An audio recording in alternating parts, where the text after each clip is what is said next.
Hello दोस्तों, welcome to unique education centre. आज हम इस वीडियो में देखेंगे पॉलिटी। पॉलिटी के क्लास 1 है। आप जिस भी एग्ज़ाम का तैयारी करते हैं इसके लिए बहुत ही महत्वपूर्ण है। जैसे आरआरबी, एनटीपीसी, सीबीटी 2 हो गया, बाकी अदर एग्ज़ाम भी। तो चलिए देखते हैं। पॉलिटी क्लास 1 है, बाकी 1, 2, 3 जितना क्लास होगा वो आपको प्लेलिस्ट में मिल जाएगा। तो चलिए देखते हैं। फर्स्ट चैप्टर है भारतीय संविधान की ऐतिहासिक पृष्ठभूमि। देख लेते हैं भारतीय संविधान की ऐतिहासिक पृष्ठभूमि। संविधान, देश का संविधान उस देश की राजनीतिक व्यवस्था एवं न्याय व्यवस्था तथा नागरिक के हितों की रक्षा करने का एक मूल माध्यम होता है। संविधान जो क्या होता है? संविधान होता है उस देश की राजनीतिक व्यवस्था, न्याय व्यवस्था तथा नागरिक हितों की रक्षा करने का एक मूल माध्यम होता है संविधान। संविधान शब्द और विधान दो शब्द से मिलकर बना हुआ है संविधान। सम का अर्थ होता है बराबर और विधान का अर्थ होता है नियम और कानून होता है। अर्थात वह नियम जो सभी नागरिकों पर एक समान लागू होता है उसे क्या कहते हैं? संविधान कहलाता है। भारत की ऐतिहासिक पृष्ठभूमि की बात करें तो ईस्ट इंडिया कंपनी जो है, ईस्ट इंडिया कंपनी की स्थापना 1600 ईसा पूर्व में, ईसवी 1600 ईस्वी में अंग्रेजों द्वारा हुई थी। कंपनी के कार्यों को नियंत्रित करने के लिए कुछ अधिनियम ब्रिटिश सरकार द्वारा बनाए गए जो निम्न प्रकार से हैं। इस अधिनियम से भारत में संविधान की नींव रखी गई। कंपनी के कार्यों को जो नियंत्रित करने के लिए कुछ अधिनियम बनाए गए थे ब्रिटिश सरकार द्वारा, जो इसी अधिनियम से भारत में संविधान की नींव पड़ी। भारतीय संविधान का विकास इन अधिनियम के द्वारा हुआ, जो है रेगुलेटिंग एक्ट 1773। रेगुलेटिंग एक्ट कब हुआ था? क्वेश्चन पूछता है बार बार। रेगुलेटिंग एक्ट 1773 में ईस्ट इंडिया कंपनी के कार्यों को नियंत्रित एवं नियमित करने का ब्रिटिश संसद द्वारा उठाया गया पहला कदम था। ईस्ट इंडिया कंपनी के कार्यों को नियंत्रित एवं नियमित करने का ब्रिटिश संसद द्वारा उठाया गया पहला कदम था। बंगाल के गवर्नर को बंगाल का गवर्नर जनरल बनाया गया रेगुलेटिंग एक्ट के तहत। लॉर्ड वारिंग हेस्टिंग्स बंगाल के प्रथम गवर्नर जनरल बने। वारिंग हेस्टिंग्स जो है बंगाल के प्रथम गवर्नर जनरल बने। ठीक है। गवर्नर जनरल के लिए एक कार्यकारी परिषद की स्थापना की गई, जिसमें 4 सदस्यों की नियुक्ति किए गए। इसमें कोई अलग विधान परिषद नहीं थे। बम्बई मद्रास के गवर्नरों को बंगाल के गवर्नर जनरल के अधीन था। बम्बई एवं मद्रास जो है गवर्नरों को बंगाल गवर्नर जनरल के अधीन कर दिया गया था। फोर्ट विलियम्स कलकत्ता में 1774 ईस्वी में सर्वोच्च न्यायालय की स्थापना की गई। सर्वोच्च न्यायालय की स्थापना अपेक्स न्यायालय के रूप में की गई। एलिजा एम्पे जो है इम्पोर्टेंट है। एलिजा एम्पे जो है देश के प्रथम मुख्य न्यायाधीश थे। एलिजा एम्पे। यहाँ 3 अन्य न्यायाधीश भी थे जो थे लॉर्ड टाइड, लॉर्ड चैम्बूस एवं लॉर्ड लेमेस्टर थे। कंपनी के नौकरशाह को निजी व्यापार करने तथा मूल निवासियों को रिश्वत लेने पर रोक लगा दी गई। राजस्व के कार्यों को कोर्ट ऑफ डायरेक्टर्स की स्थापना की गई। राजस्व के कार्यों के लिए जो है कोर्ट ऑफ डायरेक्टर्स की स्थापना की गई। कोर्ट ऑफ डायरेक्टर के सदस्यों की संख्या 24 थे। ईस्ट इंडिया कंपनी के 20 वर्षों के लिए व्यापारिक अधिकार दिए गए। ईस्ट इंडिया कंपनी को जो है 20 वर्षों के लिए व्यापार के अधिकार दिए गए थे। नेक्स्ट है Pitt's India act 1784। Pitt's India act जो है 1784 में हुआ। इसके अनुसार क्या हुआ तो देखते हैं। कंपनी के वाणिज्य एवं राजनीतिक कार्यों को अलग अलग कर दिया। कंपनी के जो है वाणिज्य एवं राजनीतिक कार्यों को क्या कर दिया गया तो अलग अलग कर दिया गया। वाणिज्य कार्यों के लिए कोर्ट ऑफ डायरेक्टर्स तथा राजनीतिक कार्यों के लिए बोर्ड ऑफ कंट्रोल। वाणिज्य कार्यों के लिए जो है कोर्ट ऑफ डायरेक्टर तथा राजनीतिक कार्यों के लिए बोर्ड ऑफ कंट्रोल की स्थापना की गई। मतलब जितने भी वाणिज्य कार्य होंगे उसके लिए कोर्ट ऑफ डायरेक्टर तथा जितने भी राजनीतिक कार्य होंगे उसके बोर्ड ऑफ कंट्रोल की स्थापना की गई। सदस्य की गवर्नर जनरल सदस्य परिषद गवर्नर जनरल की शक्तियाँ कम कर दी गई। भारतीय विषयों को प्रत्यक्ष रूप से ब्रिटिश सरकार के सामने रखा गया। भारत में कंपनी के क्षेत्रों को ब्रिटिश आधिपत्य कहा गया।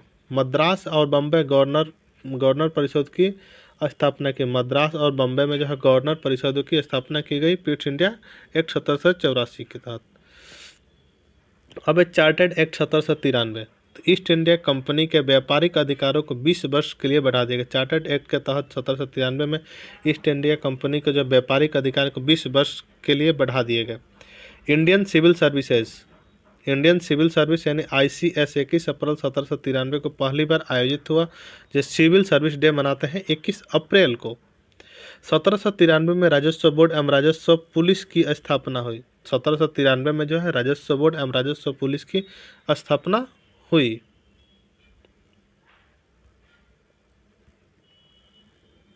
नेक्स्ट देखते हैं।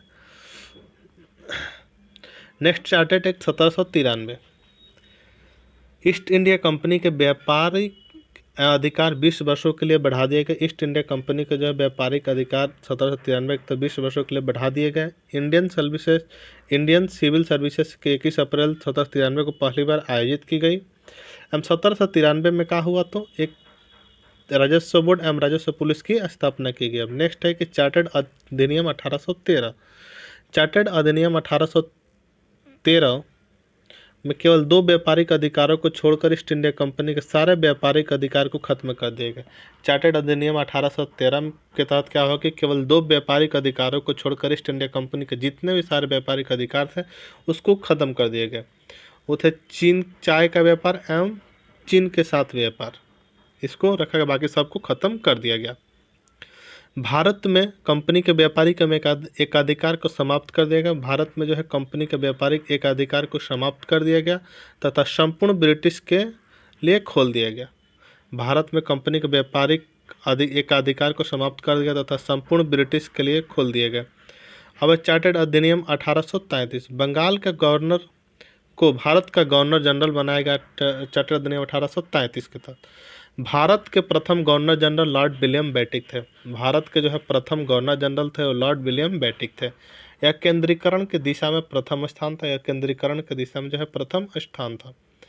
अधिनियम के तहत ईस्ट इंडिया कंपनी के व्यापारिक अधिकारों को समाप्त कर दिया गया। यह केवल प्रशासनिक संस्था के रूप में कार्य करते थे। अब चार्टर्ड अधिनियम 1853। चार्टर्ड अधिनियम 1853 ईस्ट इंडिया कंपनी में केवल प्रशासनिक मौजूद ही रह गया, इसलिए बोर्ड ऑफ डायरेक्टर में 6 सदस्य हटा दिए गए। चार्टर्ड अधिनियम 1853 के तहत ईस्ट इंडिया कंपनी के केवल प्रशासनिक वजूद ही रह गया था, इसीलिए बोर्ड ऑफ डायरेक्टर के 6 सदस्यों को हटा दिए गए। और चार्टर्ड अधिनियम 1853 में ही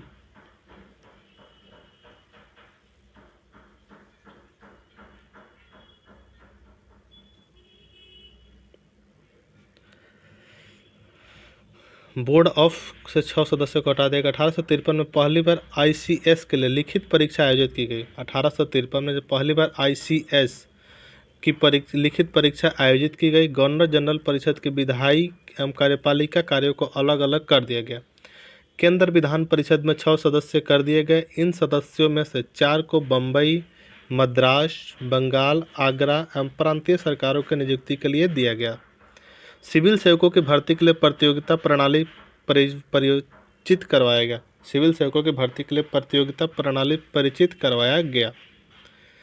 नेक्स्ट ताज का प्रशासन जो है 1858 से 1947। यह भारत के लिए अधिनियम ब्रिटिश ताज के द्वारा अच्छे शासन के लिए भेजा गया था। ताज का शासन जो 1858 से 1947 में भारत के लिए अधिनियम ब्रिटिश ताज के द्वारा अच्छे शासन के लिए भेजा गया था, जो 1857 के क्रांति के विद्रोह को ध्यान में रखते हुए अधिनियमित किया गया। और भारत शासन अधिनियम 1858। भारतीय परिषद में एक सदस्य भारत के सचिव के नियुक्ति की गई, जो कैबिनेट का सदस्य होगा। गवर्नर जनरल को अब वायसराय बना दिया गया। भारत शासन अधिनियम 1858 में गवर्नर जनरल को वायसराय बना देगा। लॉर्ड कैनिंग प्रथम वायसराय एवं अंतिम गवर्नर जनरल थे। लॉर्ड कैनिंग जो है प्रथम वायसराय भी थे एवं अंतिम गवर्नर जनरल थे। बोर्ड ऑफ कंट्रोल एवं बोर्ड ऑफ डायरेक्ट को समाप्त कर दिया। भारत शासन अधिनियम 1858 के तहत बोर्ड ऑफ कंट्रोल एवं बोर्ड ऑफ डायरेक्टर को क्या कर दिया गया तो समाप्त कर दिया गया।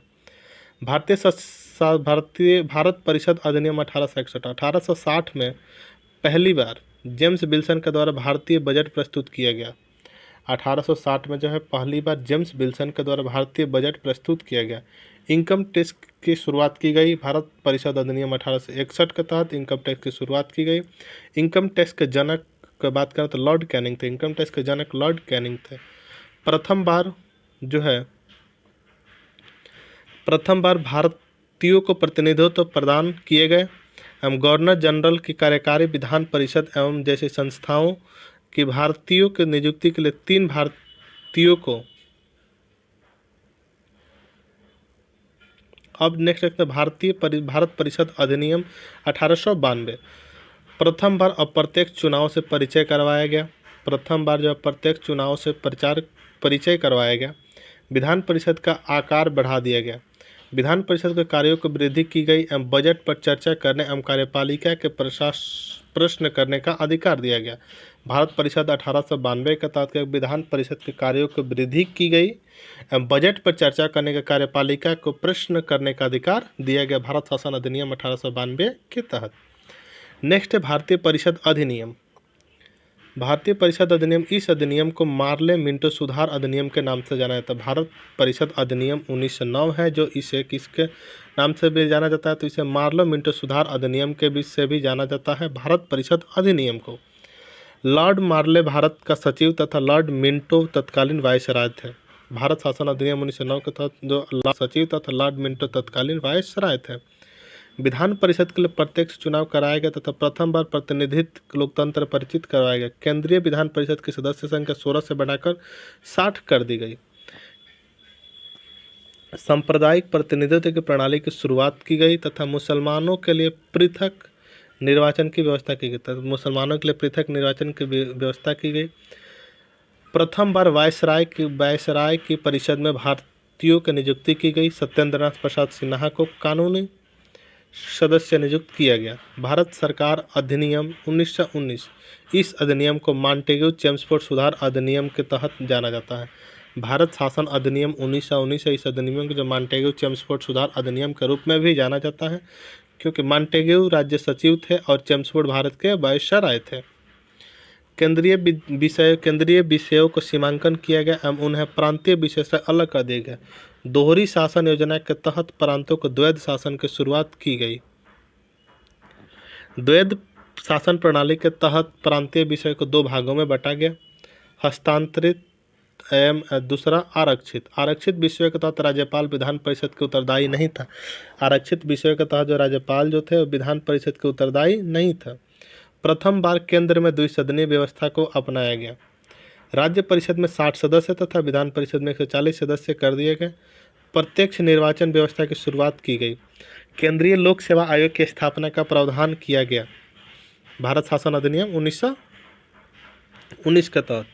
भारत शासन अधिनियम 1919 के तहत बनाए गए नियम हस्तांतरित नियम के रूप में जाना जाता है। भारत शासन अधिनियम 1919 के तहत बनाए गए नियम को हस्तांतरित नियम के रूप में भी जाना जाता है। भारत अधिनियम 1919 के तहत बनाए गए नियम को हस्तांतरित रूप में जाना जाता है। 1928 में साइमन कमीशन भारत है। 1928 में जो है साइमन कमीशन भारत आया, यह वैधानिक आयोग के रूप में जाना जाता था। अब है नेक्स्ट भारत सरकार अधिनियम 1935। संगठनात्मक सरकार की स्थापना की गई। भारत सरकार अधिनियम 1935 का तहत संघात्मक सरकार की स्थापना की गई। प्रांतों और रियासतों को इकाई के रूप में शामिल करते हुए अखिल भारतीय संघ की स्थापना का प्रावधान किया गया।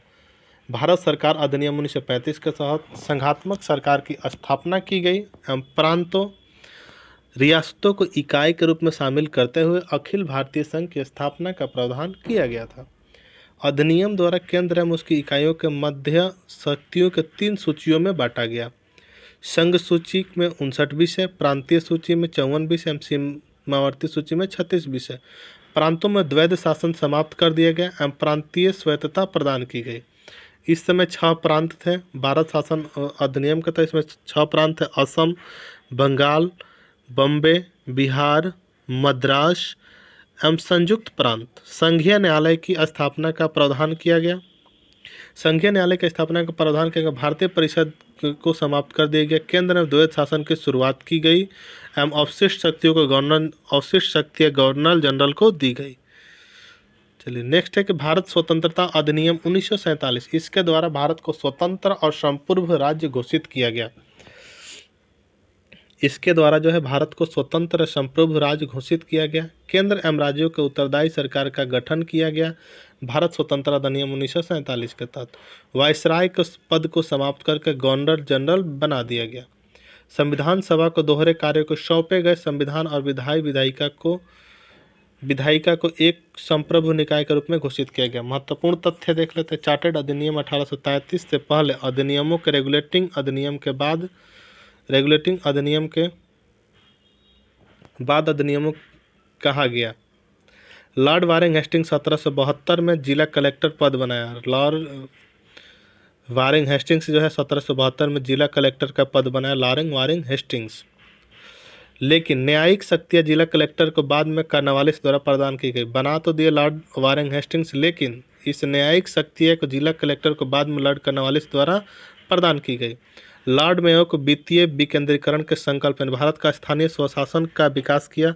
लॉर्ड मेयो क्या किया, तो भारत में स्थानीय स्वशासन के विकास किए लॉर्ड मेयो। 1892 में लॉर्ड रिपन का संकल्प का स्थानीय स्वशासन का मैग्ना कार्टा के रूप में जाना जाता है। 1892 में जो है लॉर्ड रिपन का संकल्प स्थानीय स्वशासन का मैग्ना कार्टा के रूप में जाना जाता है। लॉर्ड रिपन को प्रतिष्ठित हुआ कि मैग्ना कार्टा के रूप में प्रतिष्ठित हुआ, भारत में स्थानीय स्वशासन के रूप में स्थापित हुआ। चार्टर्ड अधिनियम 1833 अधिनियम 1909 से पहले महत्वपूर्ण अधिनियम था। अधिनियम 1919 द्वारा प्रदान की गई कार्यकारी परिषद 1947 तक वायसराय को सलाह देती थी। मौजूदा कार्यकारी परिषद मंत्री परिषद उसी कार्य परिषद का प्रतिरूप है।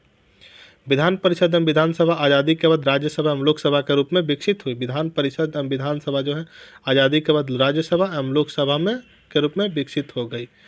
तो वीडियो अच्छा लगा तो प्लीज़ चैनल को सब्सक्राइब कर लीजिए और नेक्स्ट वीडियो में देखेंगे संविधान कैसे बना।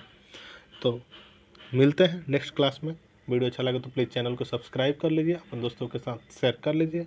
अगर कुछ आपको इसमें सुझाव देना चाहते हैं तो कमेंट बॉक्स में कमेंट करके बता दीजिए। Thank you so much.